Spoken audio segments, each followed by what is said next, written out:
The morning sun cast a golden glow across Windsor Castle as Prince William stood at the window of his private study, watching the groundskeepers tend to the rose garden that had been his grandmother's pride and joy. It had been nearly a year since Queen Elizabeth II passing, and the weight of her legacy seemed to press more heavily on his shoulders with each passing day. Catherine, the Princess of Wales, entered quietly, carrying 2 cups of tea in the delicate china that bore the royal cipher. She had learned to read her husband's moods over their years together, and today she could see the familiar furrow in his brow that appeared whenever he was deep in thought about his grandmother. "The roses are blooming beautifully this year," she said softly, joining him at the window. She would have been pleased to see them. William accepted the tea with a grateful nod, his eyes still fixed on the garden below. "I keep thinking about something she said to me just months before she died. She told me that the monarchy isn't about the crown or the palaces or even the ceremonies. It's about the people and how we can touch their lives in ways that matter." The couple had been grappling with how to honor the Queen's memory in a way that went beyond the traditional memorials and commemorative events. They wanted to create something that captured the essence of who she was as a person, not just as a monarch. Elizabeth II had been a grandmother, a mother, a woman who had dedicated 7 decades of her life to service, often sacrificing personal desires for the greater good. Catherine set down her teacup and turned to face her husband. "I've been thinking about that conversation we had with the children last week." Charlotte asked why people still send letters to the palace addressed to Gone, even though she's not here anymore. It made me realize how many people still feel connected to her, still need her in some way. The princess was referring to their youngest daughter's pet name for the Queen, a term of endearment that had always made Elizabeth's eyes light up. Even in her final years, when official duties became more challenging, the Queen had always made time for her great-grandchildren, reading them stories and sharing tales of her own childhood. William moved away from the window and settled into one of the comfortable armchairs that flanked the fireplace. The room was filled with personal mementos, including several photographs of the Queen in informal moments, laughing with family members or walking with her beloved corgis. "The letters haven't stopped," he admitted. "If anything, there are more now than ever before.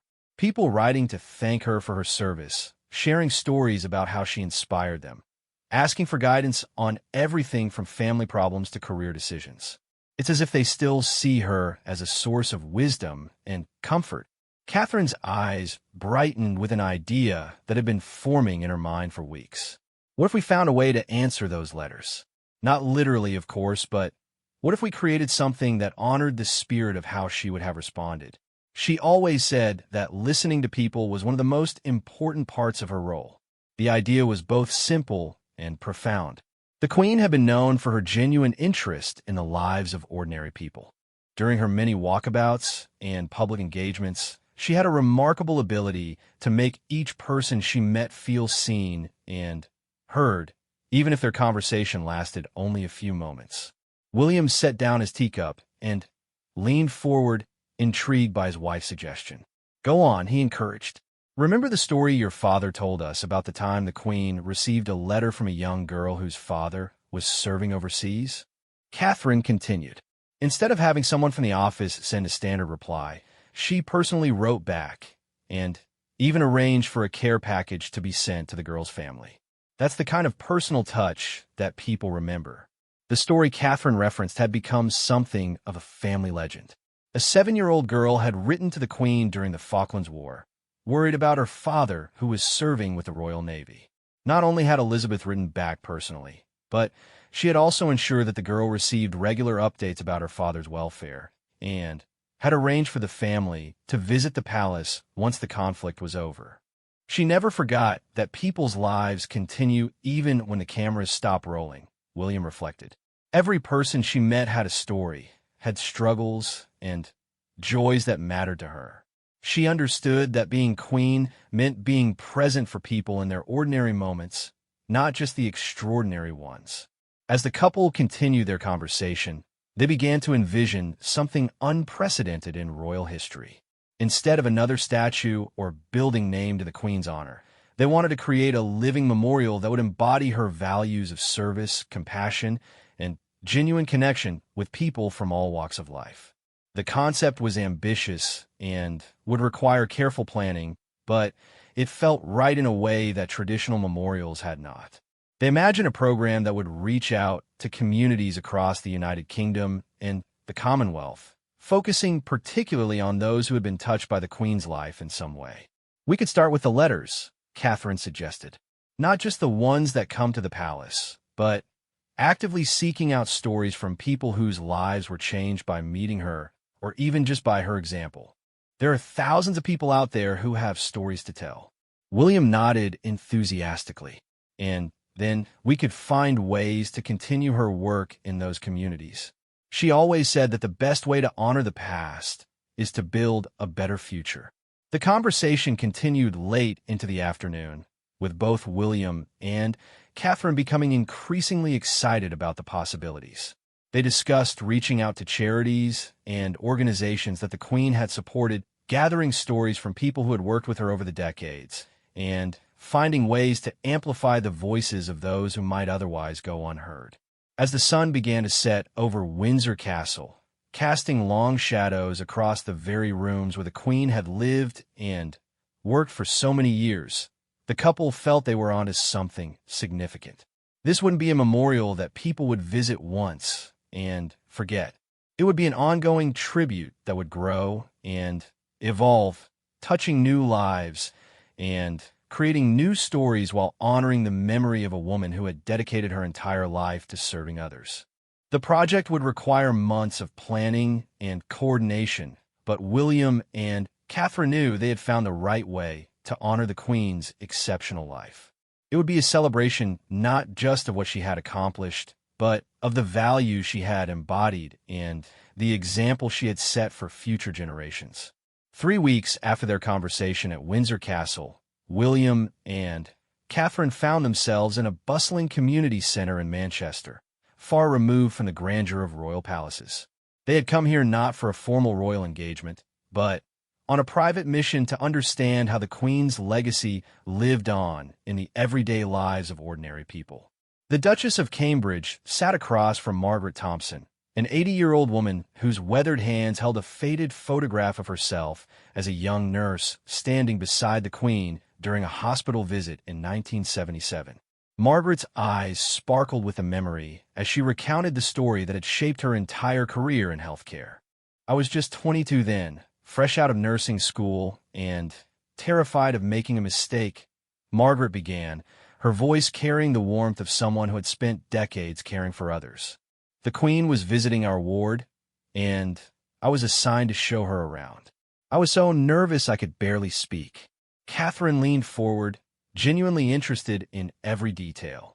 This was exactly the kind of personal connection they had hoped to discover. "What happened during the visit?" Margaret's face lit up with the memory. "There was this little boy, Tommy, who had been in the hospital for months with a serious illness. He was only 6 years old, and he had become quite withdrawn. The doctors were worried about his spirit as much as his physical health. When the Queen reached his bed, she didn't just say hello and move on like I expected. She sat down on the edge of his bed and asked him about his favorite toys." William, who had been quietly taking notes, looked up with interest. This was the grandmother he remembered, the woman who had an innate ability to connect with children and make them feel special. "Tommy told her about his collection of toy cars," Margaret continued. "He had one with him in the hospital, a little red racing car that his father had given him. The Queen picked it up and examined it carefully, asking him about each detail. She spent nearly 10 minutes with him, completely focused on his story, as if she had all the time in the world." The story resonated deeply with both William and Catherine. They had witnessed this same quality in the Queen's interactions with her own children. Even in her final years, when her energy was limited, she had always made time for George, Charlotte, and Louis, giving them her complete attention as if they were the most important people in the world. "But that wasn't the end of it," Margaret added with a smile. 2 weeks later, a package arrived at the hospital addressed to Tommy. Inside was a collection of toy cars from the royal household. along with a personal note from the Queen wishing him a speedy recovery. She had remembered every detail of their conversation. Catherine felt tears welling up in her eyes. This was exactly the kind of story they needed to preserve and celebrate. How did that affect Tommy? It transformed him, Margaret replied without hesitation. He perked up almost immediately, started eating better, participating in his therapy. But more than that, it taught all of us on the ward something about the power of genuine care and attention. The Queen didn't just visit our hospital that day. She reminded us why we became nurses in the first place. As Margaret continued her story, she revealed that the experience had inspired her to create a special program at the hospital where staff members would spend extra time with long-term pediatric patients, following the Queen's example of making each child feel valued and heard. The program had continued for over 40 years and had touched the lives of thousands of children. After their conversation with Margaret, William and Catherine visited several other people in the community who had similar stories to share. There was James Wright, a former soldier who had met the Queen during a veterans event and credited her genuine interest in his struggles with helping him overcome post-traumatic stress. Sarah Mitchell, a teacher, shared how the Queen's visit to her struggling inner-city school had inspired her to create a mentorship program that was still thriving decades later. Each story revealed the same pattern: the Queen's ability to see people as individuals, to listen without judgment, and to follow up in meaningful ways that showed her care extended far beyond ceremonial obligations. These weren't grand gestures that made headlines, but small acts of genuine human connection that had ripple effects for years to come. On the drive back to London, William and Catherine reflected on what they had learned. The car was quiet except for the sound of rain against the windows as they processed the emotional weight of the stories they had heard. Every person we spoke with today had one thing in common, Catherine observed. They all felt that the Queen truly saw them as individuals, not just as part of a crowd or a photo opportunity. William nodded, thinking about his grandmother's approach to royal duties. She used to tell me that the secret to public service was to remember that every face in the crowd represented a whole life, with dreams and worries and hopes just as real as our own. The couple began discussing how they could incorporate these insights into their memorial project. They envisioned creating a network that would connect people who had been touched by the Queen's life, allowing them to share their stories and continue her work in their own communities. What if we could identify the programs and initiatives that grew out of her visits? Catherine suggested, like Margaret's program at the hospital or Sarah's mentorship work. We could provide support to help them expand or reach new communities. The idea was exciting, but also daunting. It would require extensive research to track down the countless ways the Queen's influence had multiplied through the actions of others.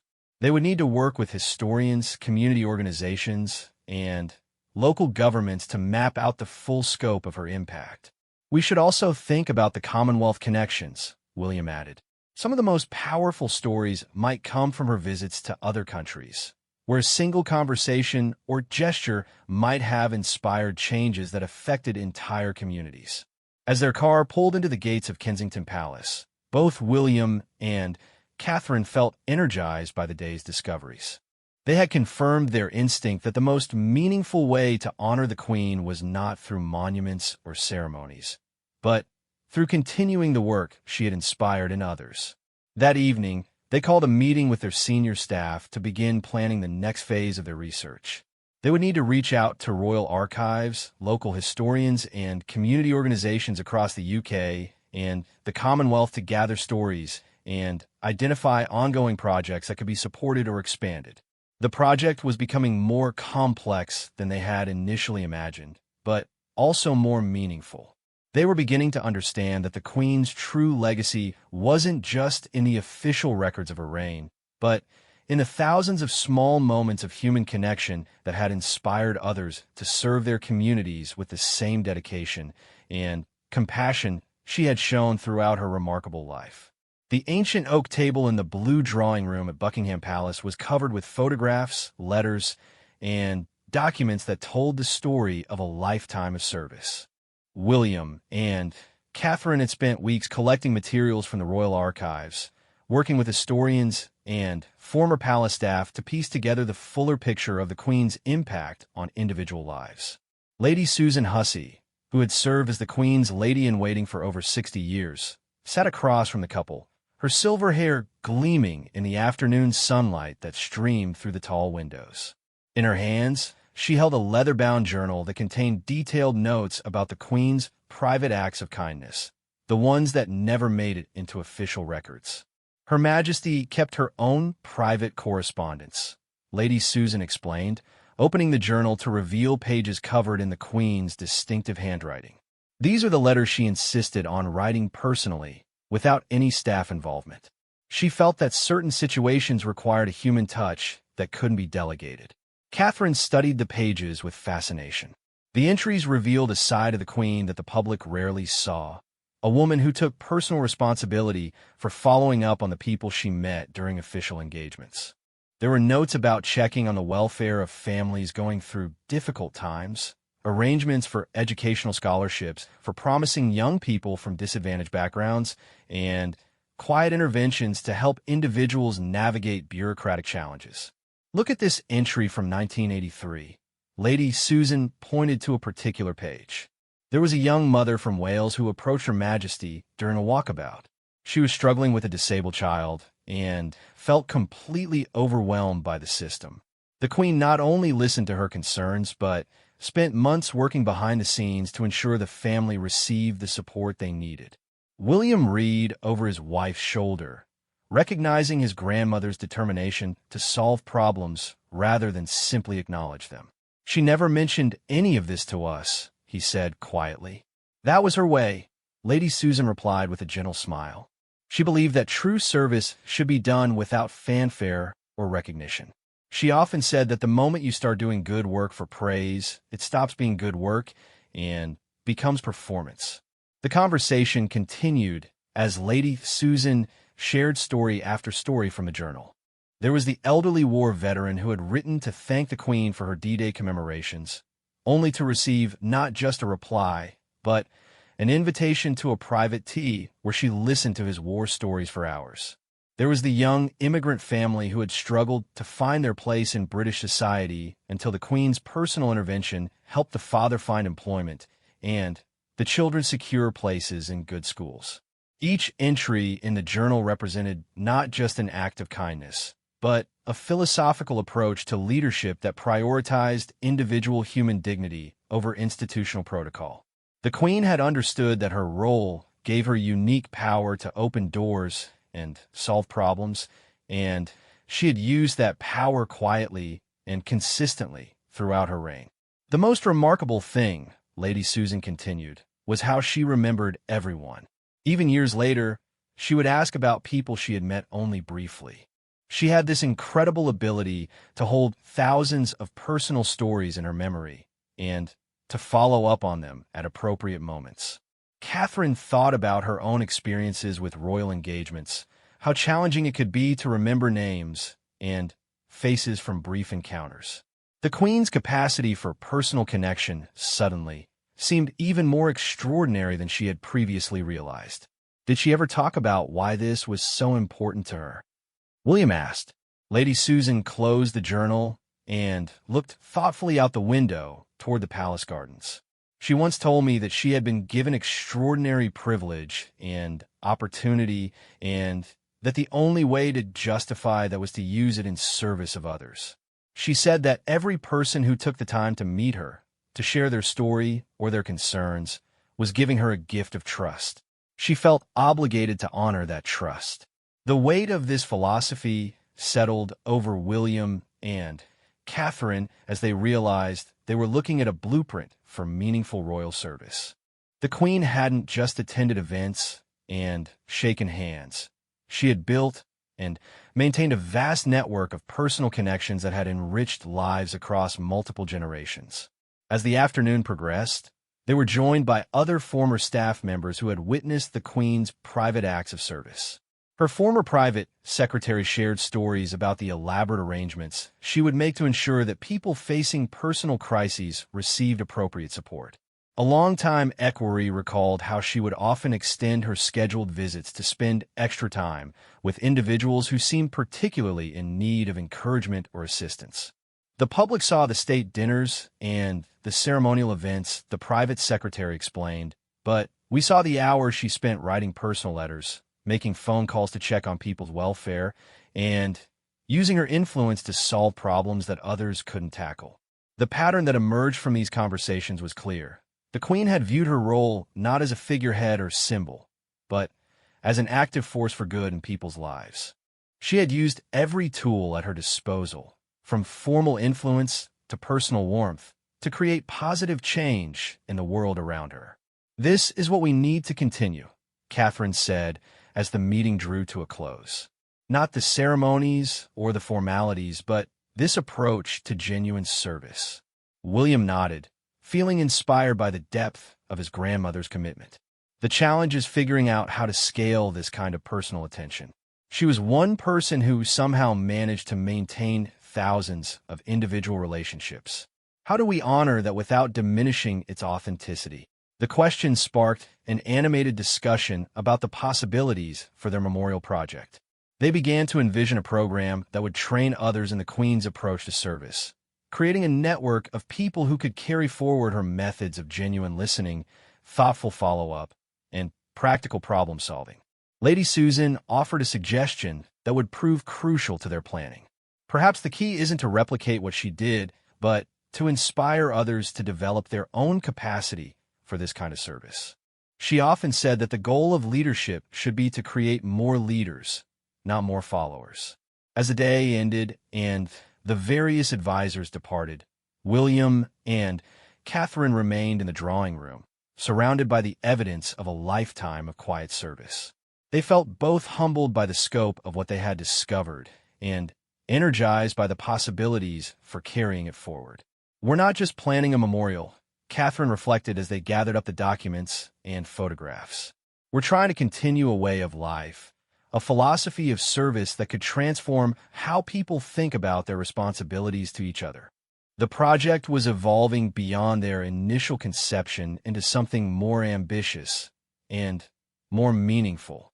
They were beginning to understand that honoring the Queen's exceptional life would require not just remembering what she had done, but finding ways to inspire others to embrace the same values of service, compassion, and genuine human connection that had defined her remarkable reign.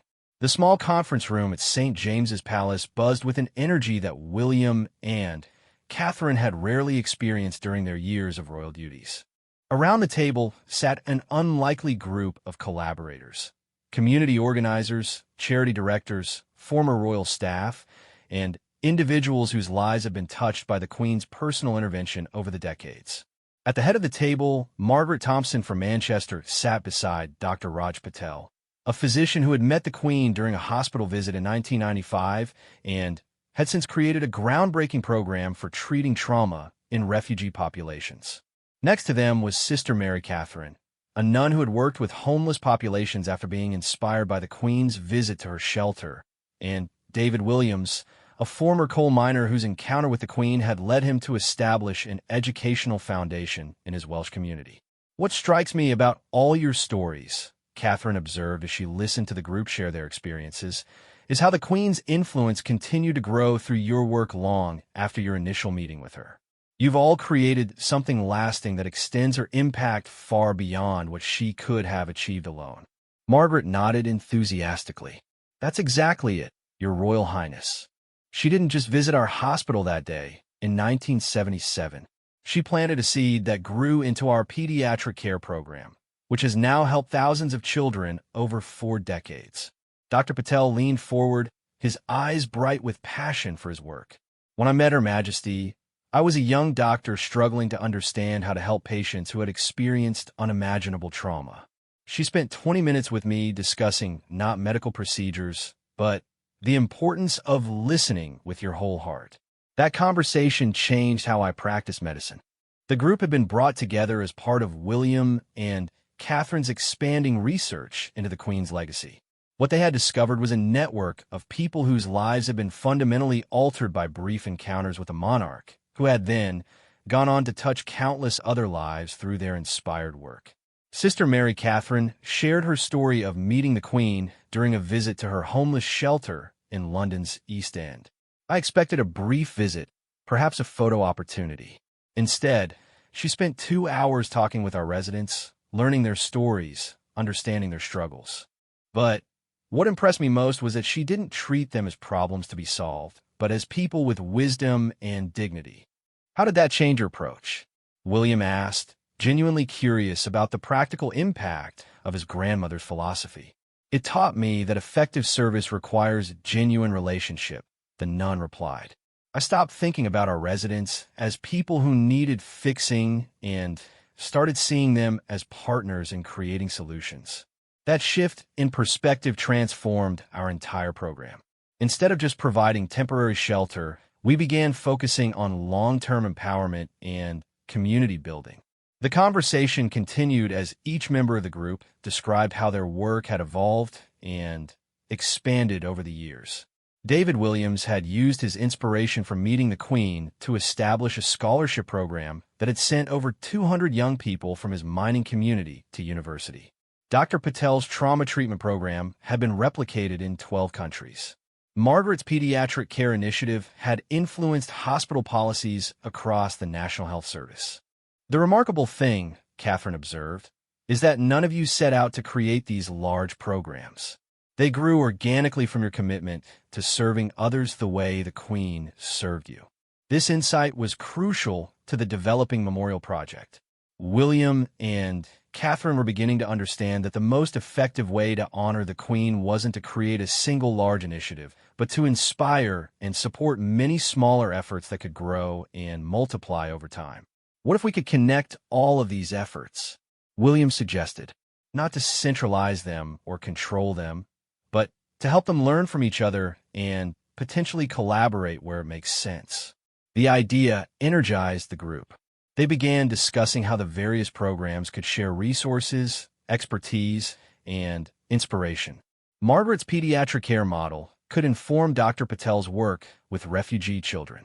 Sister Mary Catherine's approach to empowerment could benefit David's educational foundation. Each program had developed unique insights that could strengthen the others. We could create a network of service, David Williams suggested, not just to honor the Queen's memory, but to continue her work of inspiring others to serve their communities. Catherine felt a surge of excitement as the concept crystallized, a living memorial that grows and adapts, touching new lives and creating new stories while staying true to the values that inspired it. The group spent the remainder of the meeting sketching out the practical details of how such a network might function.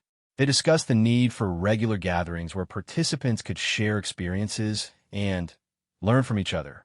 They explored possibilities for mentoring new initiatives and supporting communities that wanted to develop their own programs inspired by the Queen's example.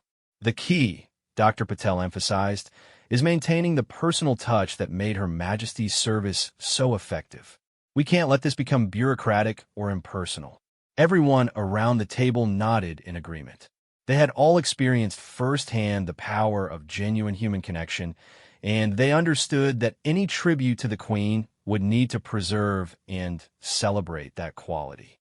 As the meeting concluded, the participants agreed to serve as founding members of what they decided to call the Queen's Circle, a network of service initiatives inspired by Elizabeth II's approach to genuine human connection and practical problem-solving.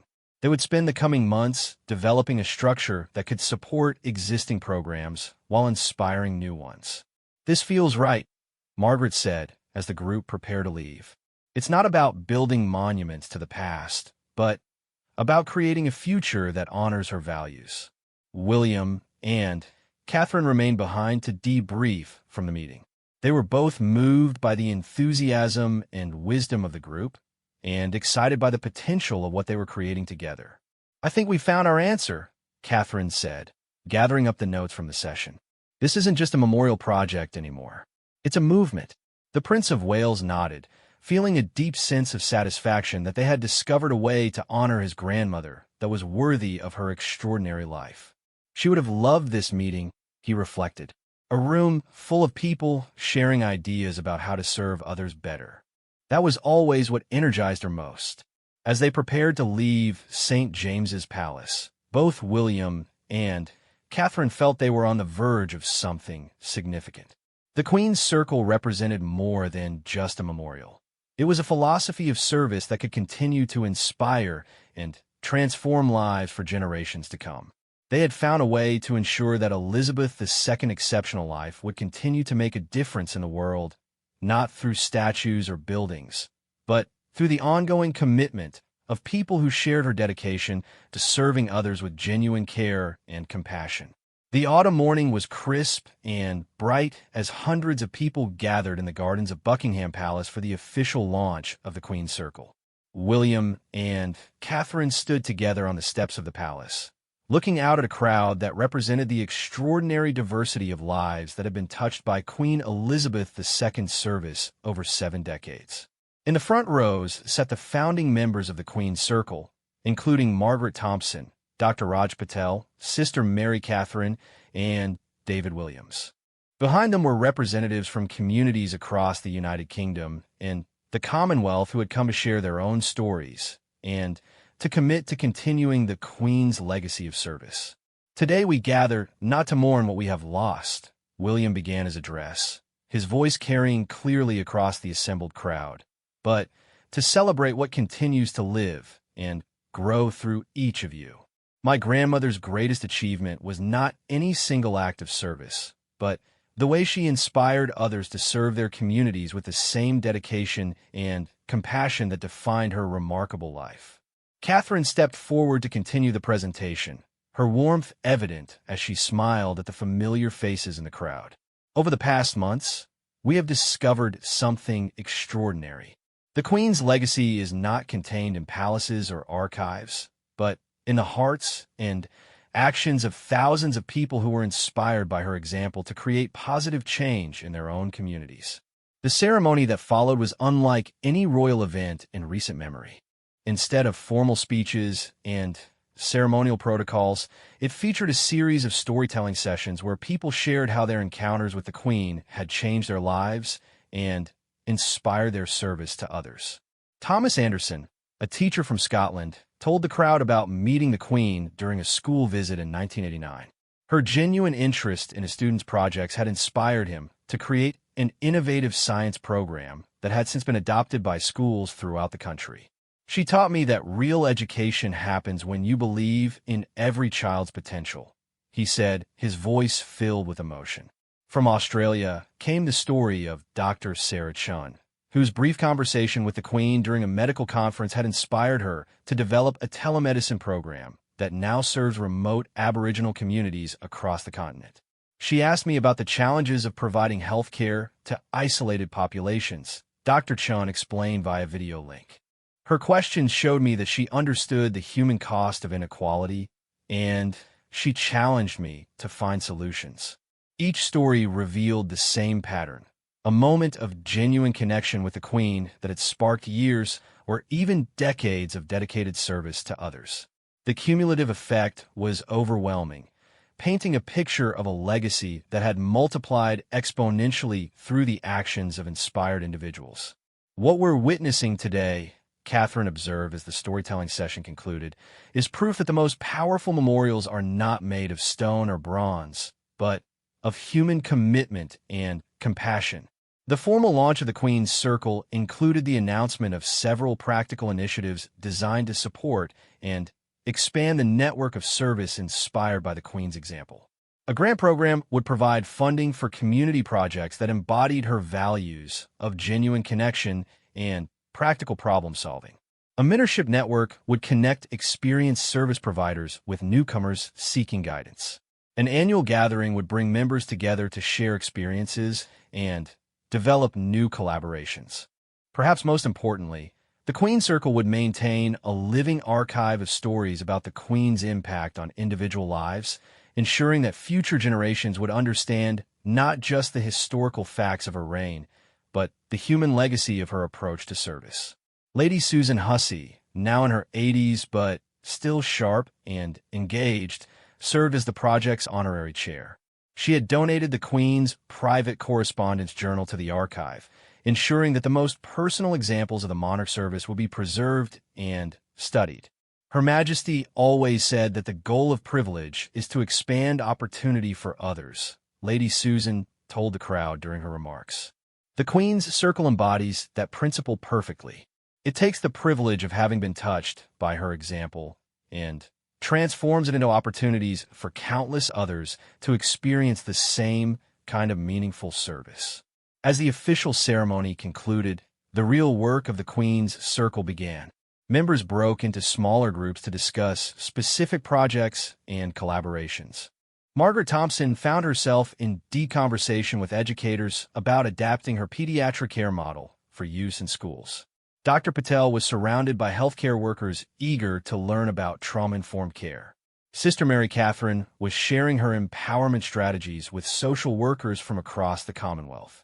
William and Catherine moved through the crowd, listening to conversations and observing the natural connections forming between people who shared the Queen's commitment to service. They could see their grandmother's influence at work in the way participants listened to each other with genuine interest, asked thoughtful questions, and immediately began thinking about practical applications for what they were learning. "This is exactly what she would have wanted," Catherine whispered to her husband as they watched a group of young people from various countries planning a collaborative project to address youth unemployment. The afternoon concluded with a commitment ceremony where participants formally pledged to carry forward the Queen's legacy through their own service to others. Each person signed a charter that outlined the values and principles of the Queen's Circle, committing to maintain the same standards of genuine care, practical action, and personal connection that had characterized the Queen's approach to service. As the sun set over Buckingham Palace and the last of the participants departed, William and Catherine walked through the gardens where the Queen had spent so many peaceful hours. The roses were still blooming, their vibrant colors a reminder of the beauty that careful tending could create. "Do you think we got it right?" Catherine asked, taking her husband's hand as they paused beside the rose garden. William considered the question seriously, thinking about everything they had learned and accomplished over the past months. "I think we found a way to honor not just what she did, but who she was. The Queen's Circle isn't about preserving the past. It's about inspiring the future." The project had exceeded their wildest expectations, growing from a simple idea about answering letters into a global network of service that would continue the Queen's work for generations to come.